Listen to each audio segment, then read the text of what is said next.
প্রিয় দেশবাসী, বেগম জিয়া অসুস্থ হয়ে যাওয়ার পিছনের কারণটা আজ আমি আপনাদের সামনে উপস্থাপন করতে চাই। 2009 সালের বিডিআর পিলখানার হত্যাকাণ্ডে এদেশের 57 জন দেশপ্রেমিক সেনাবাহিনীকে হত্যা করে ফেলা হয়েছে। তার মানে দেশপ্রেমিক সেনাবাহিনীকে হত্যা করা মানে হলো আমার দেশের মেরুদণ্ডটাকে ধ্বংস করে দেওয়া।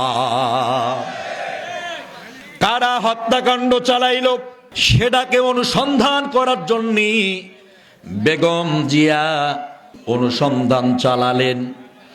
এই অনুসন্ধানে ধরা পড়ল ভারতের আগ্রাসনে আর তৎকালীন সময়ের স্বৈরাচারিণী প্রেসিডেন্ট শেখ হাসিনার অর্ডারে এবং নির্দেশে এই অফিসারদের মারা হয়েছে।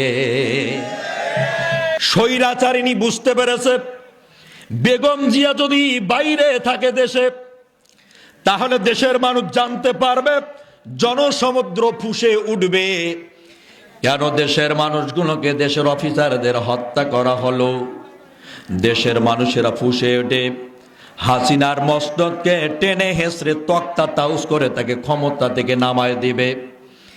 এই ভয়ে, এই ক্ষোভে, এই রাগে হাসিনা একটা ইমোশনালি ইস্যু তৈরি করলেন যে দেশের এতিমদের 2 কোটি টাকা আত্মসাৎ করার একটা মামলা দিয়ে জেলে ঢুকিয়ে দিল।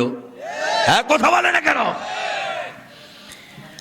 আজ মির্জা ফখরুল ইসলাম আলমগীর সাহেব, ও সালাউদ্দিন সাহেব, ও হারুন সাহেব, ফজু পাগলা সহ তোমরা সেই দিন কোন জায়গায় ছিলা যেদিন তোমার নেত্রীকে মিথ্যে মামলা দিয়ে জেলের ভিতরে ভরল?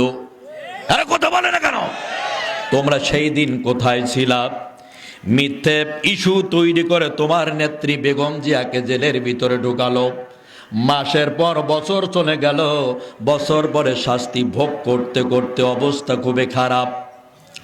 জেলের ভিতরে বেগম জিয়ার শরীরের ভিতরে 16 পয়জনিং করা হয়েছে।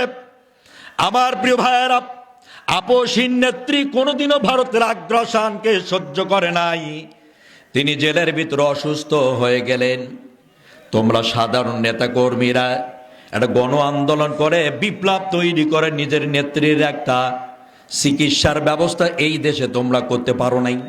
করতে পেরেছে এরা। এভাবে ধীরে ধীরে পর্যায়ক্রমে উনি যেমন অসুস্থ হয়ে গেছেন, এখন উনি অসুস্থ হয়ে মেডিকেলের বারান্দায় কাতরাচ্ছেন। আর আপনারা বড় বড় গলাবাজি করেন, বড় বড় রাজনীতিবিদ হয়েছেন। নেত্রীর গেটের সামনে থেকে একটা বালুর ট্রাক আপনারা সরাতে পারে নাই, ঠিক কিনা? এখন আপনারা যারা গলাবাজি করেন যে আমরা বিএনপির কলিজার টুকরা, বিএনপির জন্য জান দেই, আমার মনে হয় এদের গলাবাজি আর আমাদের ভালো লাগে না। এই আপসহীন নেত্রী অসুস্থ হয়ে গেছে, ওনার জন্য প্রাণ খুলে দোয়া করবেন। যারা আলেমদেরকে কাছে টেনে নেয়, ওনার সঙ্গে আলেমরা একটি সময় ছিল। আলেমদের যারা ভালোবাসি তাদের আমরাও আলেমরা ভালোবাসি, কথা বলে না কেন? আমরা দোয়া করি অল্প স্বল্প সময়ের মধ্যে উনি যেন সুস্থ হয়ে যান। জোরে কোনা আমিন, আরো জোরে কোনা আমিন। আমিরে জামাত ডক্টর শফিকুর রহমান সাহেব নিজে দেখা করে আসলেন, অথচ একটু খেয়াল করে দেখেন তো, এই আমিরে জামাত ডক্টর শফিকুর রহমান সাহেব যখন অসুস্থ হলো, বিএনপির কিছু ছেলেরা ট্রোল করছে, অভিনয় করছে, বলছে এটা নাটক। অথচ আপনি দেখেন না, এখানেই তো পার্থক্য, এখানেই তো আদর্শের পরিচয় পাওয়া যাবে। যখন বেগম জিয়া অসুস্থ হয়ে গেছেন, মন থেকে মানাতে পারেন নাই, দৌড় দিয়ে চলে গেছেন, গিয়ে দেখা করলেন, কথা বলছেন, এসে আবার বলে দিলেন যে তিনারে ডায়ালাইসিস দেওয়া হচ্ছে।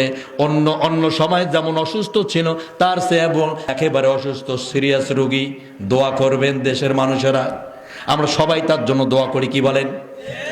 আরে আমরা চাই একে অন্যের প্রত্যেকটি দলের নেতা কর্মীদের মধ্যে ভালো সম্পর্ক থাকবে।